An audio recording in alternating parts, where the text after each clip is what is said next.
பிரண்டை கிரேவிக்கு தேவையான பொருட்கள்: பிரண்டை 1/4 கப், நிலக்கடலை 2 ஸ்பூன், தேங்காய் 1/2 கப், சின்ன வெங்காயம் 1/4 கப், புளி நெல்லிக்காய் அளவு, மல்லி 1/2 ஸ்பூன், வெள்ளை எள்ளு 1 ஸ்பூன், சீரகம் 1/2 ஸ்பூன், கசகசா 1 ஸ்பூன், மிளகு 5 எண்ணம், மிளகாய்த்தூள் 1 ஸ்பூன், கரம் மசாலா தூள் 1/2 ஸ்பூன், மஞ்சள் தூள் 1/4 ஸ்பூன், இஞ்சி பூண்டு விழுது 1 ஸ்பூன், நாட்டு சர்க்கரை 1/2 ஸ்பூன், சோம்பு 1/4 டீஸ்பூன், கருவேப்பிலை, கொத்தமல்லி, புதினா. நம்ம பிஞ்சு பிரண்டைகளாக பார்த்து எடுத்திருக்கேன். இதை க்ளீன் பண்ணுறப்ப கைகள் நல்லா அரிக்கும். அதுக்கு தேங்காய் எண்ணெயை தேய்ச்சிக்கிட்டிங்கன்னா கைகள் எதுவும் அரிக்காது. நம்ம இந்த மாதிரி கத்தியை வச்சு இலைகளையும் கொடிகளையும் நீக்கிக்கலாம். நார் பிரிக்கிறதுக்கு ஏதுவாக இதை 3-4 துண்டுகளாக்கிக்கலாம். இப்போ கத்தியை வச்சு விளிம்பில் இருக்கிற நாரை மட்டும் லைட்டாக க்ளீன் பண்ணி விட்டு இதை 1/4 கப் வர்ற மாதிரி பொடி பொடி துண்டுகளாக நறுக்கி எடுத்துக்கலாம். இப்போ வடைச்சட்டி அடுப்பில் வச்சு கொத்தமல்லி,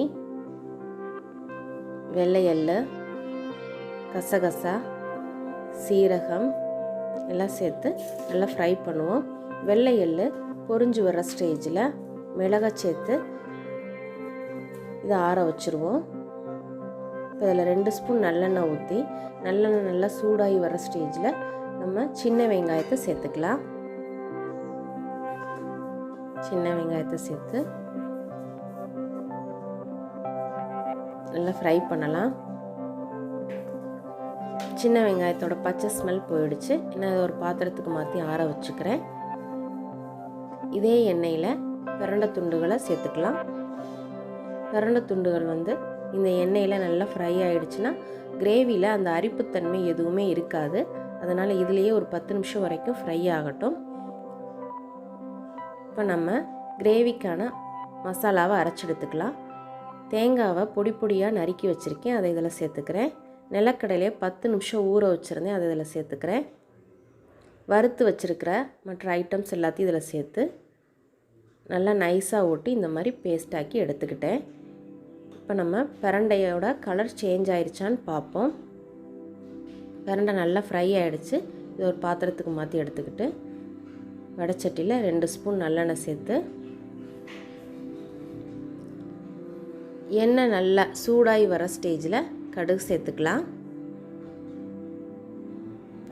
கொஞ்சம் சோம்பு பொரிஞ்சு வந்த உடனே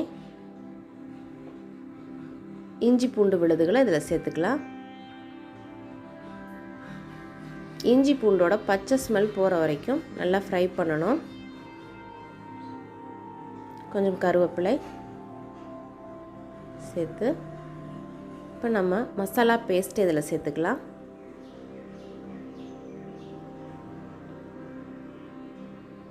ஒரு கப் தண்ணி சேர்த்துக்கிறேன். மிளகாத்தூள்,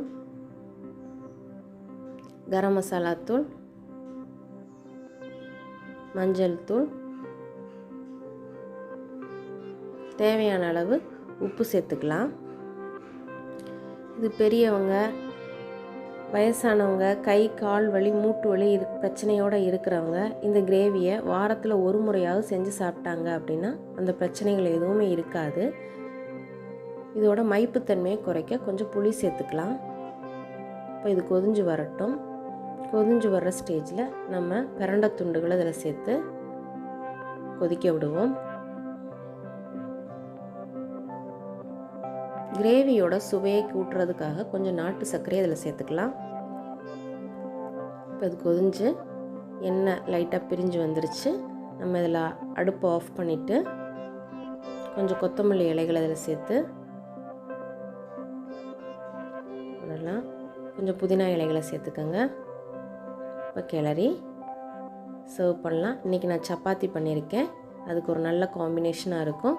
இட்லி தோசைக்கெல்லாம் சாப்பிட்லாம். இதை எல்லோரும் அவசியம் வீட்டில் ட்ரை பண்ணுங்கள். நம்ம டிஷ் பிடிச்சிருந்தால் லைக் பண்ணுங்கள். நம்ம சேனலை சப்ஸ்கிரைப் பண்ணுங்கள். சிறு உலாவோடு தொடரட்டும் சிற்றுணாவின் சுவைப்பயணம். நன்றி, வணக்கம்.